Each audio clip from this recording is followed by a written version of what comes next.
Hey, Josh Gomez, Zachary Levi, and you're watching OpenTheFridge.net. Hi everyone, Dwight Tejano here from Open the Fridge. I am sitting here right now with Mike Costa and Jon Armstrong, creators of the new comic book IDW, Smoke and Mirrors from IDW, and it's a pretty interesting little world that you've created here. Would you mind just, for those who don't know, giving us a little bit about the story itself? Sure. Smoke and Mirrors is a comic book about a magician, a stage magician named Terry Ward, makes his living performing sleight of hand, stage illusions. He wakes up one day in a world that looks a lot like our world, except that all technology is run on sorcery, like real, actual magic. He doesn't know how he got there, he doesn't understand, and what's worse, he can't do real magic, he's just a stage magician. So he has to fake his way through this world using illusions and sleight of hand, which no one in this world has ever seen before. There's a young boy who kind of figures out his secret and essentially blackmails him into teaching him how to do these tricks. And the two of them have to kind of outwit the sorcerers and the magicians of this world so that they're not revealed to be the frauds that they actually are. I actually had a chance to read, up to the 4th issue that just came out this past week, and one of the things that caught me immediately was that you really tried to open it somewhat grounded in reality, despite the fact that that he lives in this world full of sorcery. I mean, you open it up with a very Steve Jobs type keynote presentation. And it was because of that when he started talking about magic, it kind of took me away to really realize that they're in someplace else, right? And what was the impetus to really create this kind of story? Like, where was this for you guys? Well, it's a couple things. I'm a big fan of comics, but really, I'm a magician. That's what I do. I'm an entertainer, and in coming to the way comics is, comics normally portray magic. It's normally like these all-powerful sorcerers, and if fake magic, if illusion magic is actually portrayed, it's usually somebody who's pretending to be a stage magician, but to hide the fact they have real powers. And I'm like, well, why is it not cool enough just to be a real guy who just does card tricks? I mean, that could be cool too. And so I think so, at least. And so the idea was like create a world that had very finite, very grounded magic. The point being that, one of the biggest problem with like the Harry Potter series and things like that, even though it's enjoyable, is like they can do anything. They wave the wand, they can do anything. Why are they in school? Screw it. They can do anything they want, right? Dumbledore can do anything. They can do anything. You don't need money, you can make money with a wand. You can do anything you want. And so why would you live in a normal society? You would just do whatever you wanted to. But here, magic it's only used to power this microphone or to power your car or whatever. That kind of stuff is is very approachable, and you only learn enough magic to be able to do whatever trade that you have in this world. You don't become all-powerful sorcerers. You couldn't be a brain surgeon and an astronaut and all these other things. That wouldn't work in the real world, so that shouldn't work in this world either. And that's kind of where we kind of came up with it, Now, what was it compelling about Ethan specifically that kind of made you focus the story on introducing this world sort of through his eyes as he found Terry and as he did his sleight of hand tricks in the square? We already know that there's something a little different about him, being able to familiarize a cat without even really understanding how he did it. Does that come into play somehow with how things will come out in the 5th issue? Or as much as you can tell us. Well, it's actually very interesting, your question about introducing the world through Ethan's eyes. If I can get a little writer nerdy for you. Because it was a difficult issue to write, the first issue. We talked about it a lot. Because we're introducing a brand new world, and normally the way to introduce a brand new world is to take the character who doesn't know this world and introduce it to him, and so when he's learning about it, the audience is learning about it. Because, I don't need to explain to John what Comic-Con is and how technology works because we all know. So, but if there was somebody here who doesn't know, then that's our point of view character. But at the same time, we had to introduce Terry as this figure for Ethan to find mysterious and to be interested by. So it was really difficult to find that balance because you kind of have two point of view characters. So that's why we opened it with the keynote speech, because that was our way to give exposition for what the world is in a way that made sense, within context. And then you follow Ethan to see Terry, and then Terry becomes something that looks amazing, even though to us it's much more prosaic. Yeah. So that was.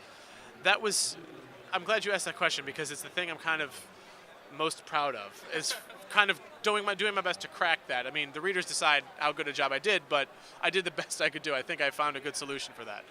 And as Ethan, the character, I think is a very important character in the scope of magic, because I think a lot of children, and John would know better than me, but a lot of magicians who are performers like John find their way into magic around that age. Yeah. When you're like 10 to 14-ish. And it's the prime age for you to discover something that's special and can be yours. Right, but it's when you're most awkward. It's when you feel like you're an outsider. And the reason a lot of people get into magic, and it's probably why I got into magic, is because we wanted to have some sort of power over the world, something that that we knew something else and no one else knew, and being able to do something like magic, it's sort of kind of we're on fire, and we don't we got to get our energy out somehow, and then this is sort of that way this secure us. We have this prop, we have this deck of cards, we have something else we can put in front, so we don't have to be ourselves to the world. It helps. That is a big theme of where Ethan is going, and also, but what you spoke about, the Ethan seems to have an innate ability beyond that. It's just another aspect of his character that maybe pushes him towards investigating things that other people might overlook. And within the comics, you actually put in magic tricks that the reader can himself be, take active part in. What was the difficulty in creating an illusion like that for a written page? That's his job. Yeah, that is my job. My job is hard, because I had to actually prove the general idea that we had to do this to him before he ever would actually write it. He had to say, I said, no, you can actually do this in print, and we can do it without having to have any sort of, anything electronic or anything, I mean, the most we do is in issue 2, we actually ask you to cut something out. But other than that, everything else is totally contained in the comic. You can just read the comic and then be able to do it. And I think what I've always wanted to play with was the medium itself, and how you actually have these page breaks, and how motion actually flows across a page. And that was, to me, very much like the misdirection in magic, moving people directing them to what I want them to see. And being able to actually lay all that out on the page, of course, obviously with Ryan's help, it's pretty awesome. I will admit, you caught me in the first issue with the guess which card disappeared. Awesome. I had to go back, and then once I paid attention, I understood where it went. But I realized, of course, that took place after the page turn, and it was one of those things that if you weren't really looking at it ahead of time, it caught me, and I just thought it was awesome to sort of actively take part in the reading like that. One of the consequences of doing magic in a comic book is that, unlike in real life, you have the ability to go back in time and look again. So we knew going in that you could deconstruct these tricks, but what we were looking for was the moment. That because you have that moment of wonder, and just because you go back and figure it out doesn't take away that moment. And we're hoping that our comic gives you that moment in a way that no comic ever has before. Now, what was the story that first brought you two together to create this? What was the pitch to sort of bring this story to life? Well, I've been friends with Mike since he saw my show at the Magic Castle. The Magic Castle is this private club in Hollywood for magicians, and I was performing there. And he saw my show, and afterwards we began to talk. He mentioned that he was a comic book writer, and then instantly he went from someone just in my show who I didn't care about to someone I cared about, instantly. And we started talking about stuff, and we became friends, and moved people into other people's houses, kind of friends. And then another friend of mine is a comics publisher. And he decided that he wanted to do something with me because he's a fan of magic and he's a fan of mine. And he had an idea about doing a magic comic book that actually taught magic as you read it. You would learn how to do a magic trick as you read the comic book. And every time I was playing around with that idea, it didn't seem like it was possible to take yourself out of the. It was possible not to take yourself out of the story. It would always be like this break, stop. Now we will learn a magic trick. Okay, now back. It's just this weird thing. So as I was playing with the idea, I was like, well, maybe it would be better if we could actually make it teach a magic trick. Teach a magic trick. And then, obviously, knowing that I can't write comics, I can't. You mean do a magic trick? You mean sorry, do it one? can't, exactly. Yeah, do a not magic. teach Sorry, it, but sorry, actually yeah, have it do a happen. magic. Yeah. Knowing that I can't write either, or speak, it seems, I got Mike to come in on board with me on this, because I didn't want to write anything that I couldn't write. We came up with a pitch, an idea. We sent it to that publisher, and it never came about. Like we heard nothing back. And then this is obviously after we got Ryan to the art, and Ryan and him have been friends since kids. Yeah. And we went back to IDW.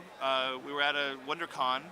More than a year ago, and showed them this pitch, and they did the we'll look at it later, and then a week later they went, no, this is good. We should talk about this. And the pitch was actually it was a rundown of what the story would be, but it was also the card trick in the first issue. Yeah, it was actually this. It was this trick. It was this trick there. This You trick right here. look at a card, pick one. Look at them, pick one.